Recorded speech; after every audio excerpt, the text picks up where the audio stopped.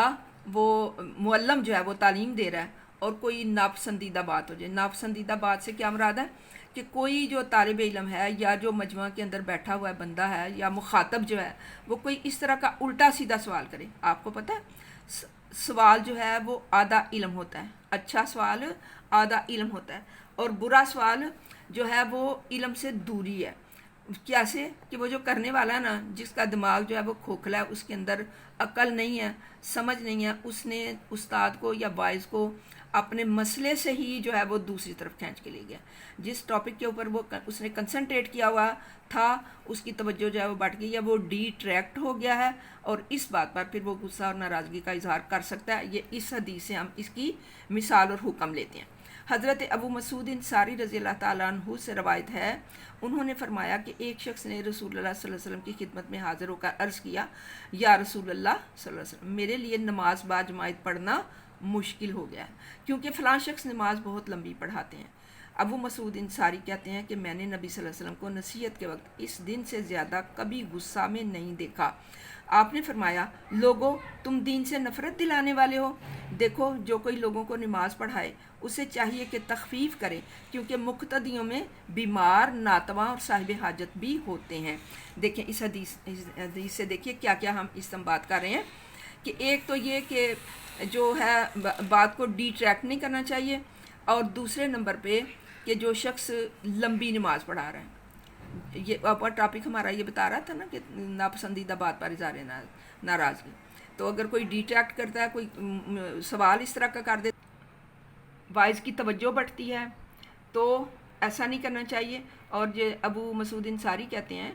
کہ میں نے وہ ایک شخص آیا نبی صلی اللہ علیہ وسلم کے پاس،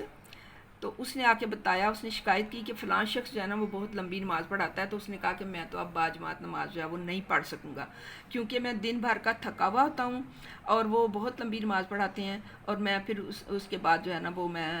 یعنی اگلی صبح میں کام کرنے کے قابل نہیں ہوتا. تو نبی صلی اللہ علیہ وسلم نے، ابو مسعود انصاری فرماتے ہیں کہ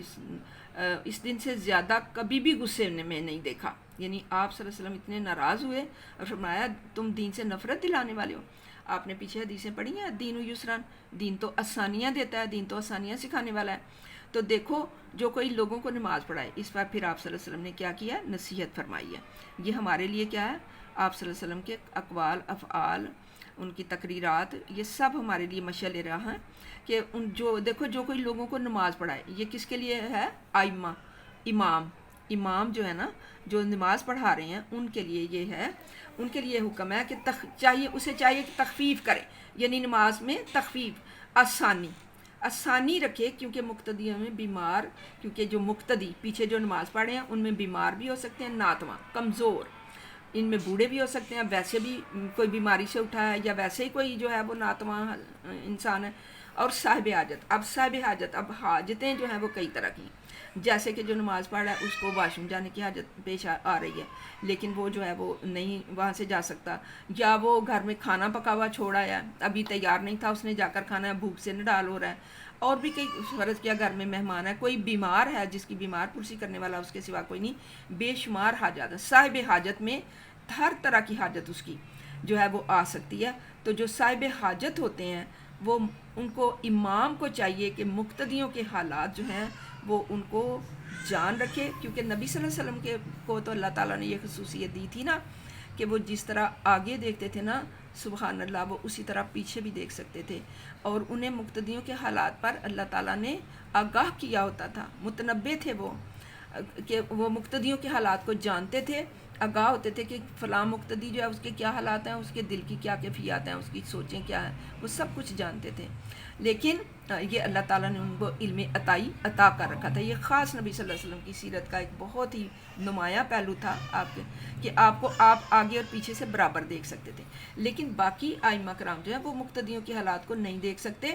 تو ان صرف اس بات کا دھیان رکھیں کہ کوئی بیمار، ناتواں اور صاحب حاجت بھی ہوتے ہیں، ان چیزوں کا دھیان رکھ کے پھر نماز. پھر ایک حدیث کے اندر تو آپ صلی اللہ علیہ وسلم نے صورتوں کا باقاعدہ 4 صورتوں کا نام لیا ہے کہ کیا وہ یہ صورت نہیں پڑھا سکتے، سورہ اخلاص اور جو کل شریف ہیں، کیا وہ یہ نہیں صورتیں پڑھا سکتے تھے تاکہ مقتدیوں کے لیے آسانی رہے؟ تو اس حدیث سے ہمیں کیا حاصل ہوا کہ ہمیں مقتدی ہوں یا وہ لوگ جو ہمارے زیر دست ہیں یا جن کے اوپر ہمارا تسلط ہے، امام اس وقت مقتدی اس کے زیر تسلط ہوتے ہیں نا، اس کے زیر دست ہوتے ہیں، جو ہمارے زیر دست ہیں ان کے لیے آسانیاں پیدا فرمائیں، تخفیف کریں اور ان کو مشکلات میں نہ ڈالیں۔ معلوم ہوا کہ مساجد کے ائمہ کرام کو اپنے مقتدیوں کا خیال رکھنا چاہیے، نیز بحالت غصہ فیصلہ یا فتویٰ دینا سوائے نبی صلی اللہ علیہ وسلم کے، صرف نبی صلی اللہ علیہ وسلم بحالت غصہ فتویٰ دے سکتے تھے، اس کے علاوہ کسی امام یا کسی وہ جو ہے فتویٰ دینے والا مفتی، اس کے لیے یہ جائز نہیں ہے کہ غصہ کی حالت میں کوئی فتویٰ دے۔ وما علینا الا البلاغ المبین۔